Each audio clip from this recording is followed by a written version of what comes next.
I've grew up in what was probably the most normal of normal households. Parents worked a lot, but still managed to care for me and my 3 older sisters. We were never super close as a family, but never had any issues either. Same goes for my extended family. They always lived a few hours away, but we saw each other during summer holidays or Christmas and always got along great.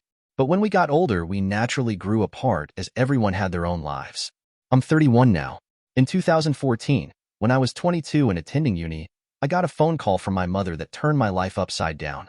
I remember I didn't even answer at first because I was gaming with friends, but she called again immediately after the first call. This was an unwritten rule in the family. If you call twice like that, it's important. Like someone died important. So when she called again, I excused myself and answered, only to hear chaos in the other end. Like people were arguing. But when my mom realized I had answered, it sounded like she went to another room and closed the door. I just asked what was going on and I heard she was crying. My memory of this conversation is a bit blurry, but she basically asked me if I had something to confess to regarding Eve. Eve is my cousin on my mom's side and is 7 years younger than me, 15 at the time. At that point, I hadn't even seen Eve for several years. I just said no and asked what this is about. She just cried even harder and started accusing me of sexually assaulting Eve back when we were children. That Eve had told everything to my sister, and that my sister told my mother and my aunt. Eve had told them that back when she was 9 and I 16. She'd been playing in my room when I came in and started feeling her under her clothes and kissing her. My mother screamed at me to say something, but I couldn't even speak. It was all so absurd. I remember thinking that must be some bad joke. The last thing I remember saying was that it's not true and that he is lying. But then my mom goes on saying that how Eve gave such a detailed description of where and how. Then she kept asking something like, "Did you do this? Did you do this?" And I just screamed back at her no, each time. It all ended with my mom putting me on speaker and both my mom and dad saying that they don't want anything to do with me and never to contact them again. 2 of my sisters texted me later that day, pretty much saying that I'm disgusting and then blocked me. I know it's weird, but after that call I went to have a long shower. To this day, I still don't know why I did that. After calming down, I started calling and texting everyone, even Eve. No one answered, and the ones who hadn't blocked my number by then quickly did so. The only thing I heard back was from my father, who texted me to stop contacting them and that they need to heal. That was 9 years ago, and I haven't spoken to anyone in my family since that day. To say this ked me up is an understatement. I was living in a haze for weeks after that, and hardly ate at all. It didn't help that this was right before I was supposed to defend my bachelor's thesis and was already stressed out. Luckily, my co-writer sensed something was up and saved me by controlling the conversation so that I got the easy parts. Without him, I'm sure I would have failed. Needless to say, no one came to my graduation. Then started the worst period of my life. I spent the first year expecting the cops to knock on my door and arresting me for sexual abuse. I didn't land any jobs, just living off my saved money. I drank a lot and did oxy. I also grew resentful and violent. The only reason I didn't hurt anyone is because no one was around. My neighbor called the cops on me once after I had smashed a glass, but I managed to convince the officers that I had just dropped it, and they went away since there were no others inside my apartment. Instead of sleeping, I spent my nights planning how I could hurt Eve and make sure no one ever found out. Even thinking how I could actually do the things she'd accused me of, but much worse. I know, I'm not proud of that. I landed my first real job in my field in late 2015. Only then did things start to improve. I focused all my time on my job as it gave me something normal to do. Recovery was a slow process, but I drank less, sober now for 4+ years, and smiled more. I lived cheap and earned good money, so I made a point of buying myself a nice gift for my birthdays, a VR headset, a motorcycle, Lego, etc. And last year I moved from my shitty apartment and bought a small house. It was an old dream of mine to have my own garage and a garden to care for. This has boosted me even more. So my life is okay now. I still got problems. I've been on antidepressants for the last few years, and while they help, it's not in a happy way. They simply remove the dark thoughts and replace them with dead ones. My trust in other people is close to non-existent. I've tried dating, but only been on 2 dates with 2 different women. It's really hard to speak like a normal person when it comes down to it. And what would I tell a potential partner when she asked about my family? Oh, you know, they accused me of a heinous crime, and we're not talking anymore. But I didn't do it, I swear. My field is very male-dominated, so the only woman I really speak to is my therapist, who I like a lot. If this text was difficult to follow, I apologize. I'm not good with words on the best of days, and I started rambling a bit when it all came back to me. It's already getting long, so I will fast forward to my current issue. A few days ago, I received a text from my mother. It felt unreal and I was scared to open it at first, so I just stared at the notification for hours before opening it. Yesterday, another text followed. Translated, they basically say, Text 1. Hi. My name. It's been so long since we talked. We miss you and want to know how you're doing. Here she writes a long text about my sisters and how my nieces and nephews are getting big. I didn't even know I was an uncle. Know that we love you and always will. Mom and Dad. Text 2. Hi. My name. We understand if you don't want to talk to us after what happened, but please listen. Last month, the subject of you was brought up at a family gathering. During this, Eve was downplaying everything that had happened to her. It got so awkward that she finally admitted that nothing happened and that she probably just dreamt it. We were all appalled by this. When we last spoke, we wanted to protect Eve and did the only thing we thought we could do. We know that's not excusing how you were treated.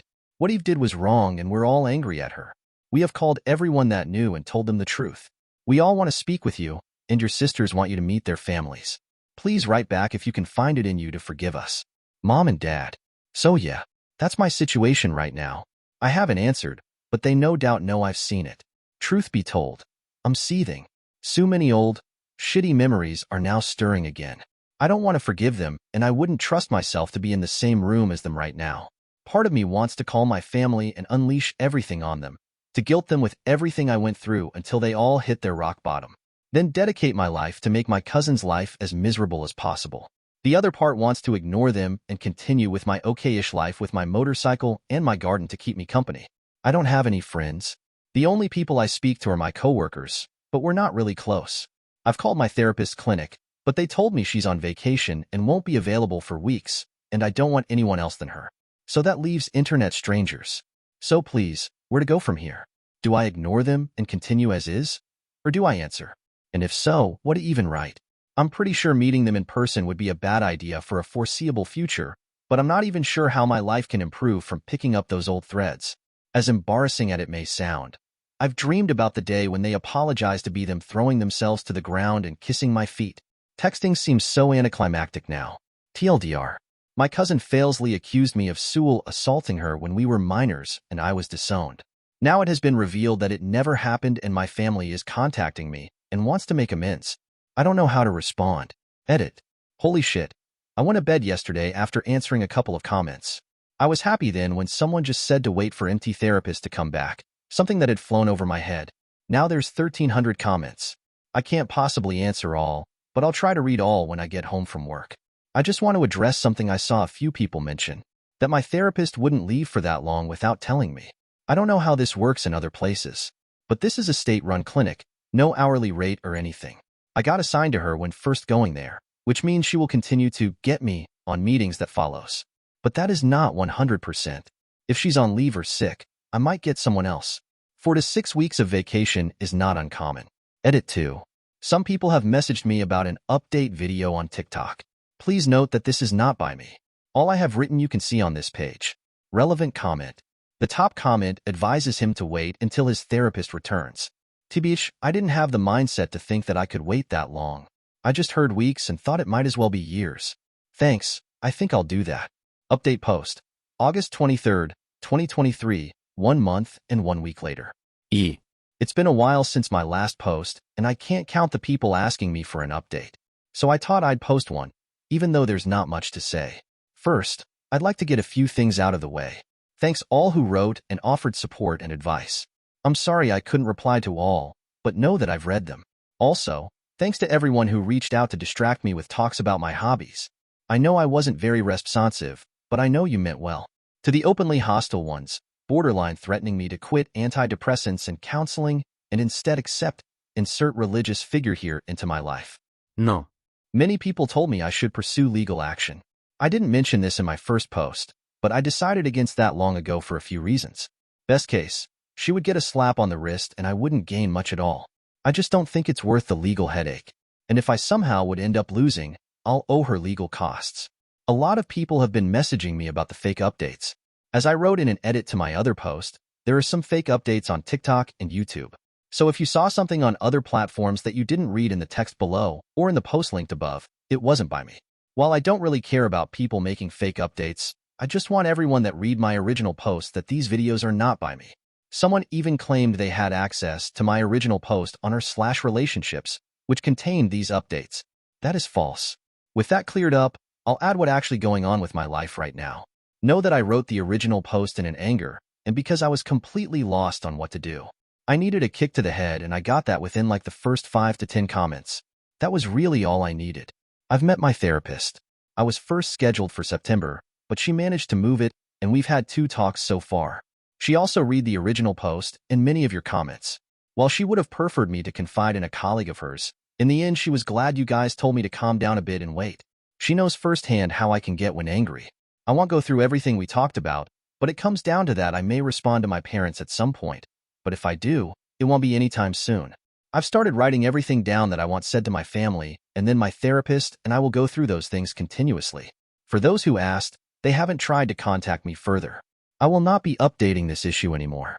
Not on Reddit, including DMs, or anywhere else, in case of more fake updates. Nor will I be commenting unless it's something very important. I don't want to be rude and I appreciate all the support, but it really is draining sometimes. I was almost glad when the moderators locked the comments on the first post. I'd like to end by saying thanks again to all the people who's been wishing me well and checking up on me. And for the people writing to check that I'm still alive, don't worry. You don't have to do that. I'm off work for a while and not by the computer much. I'm busy painting my garage,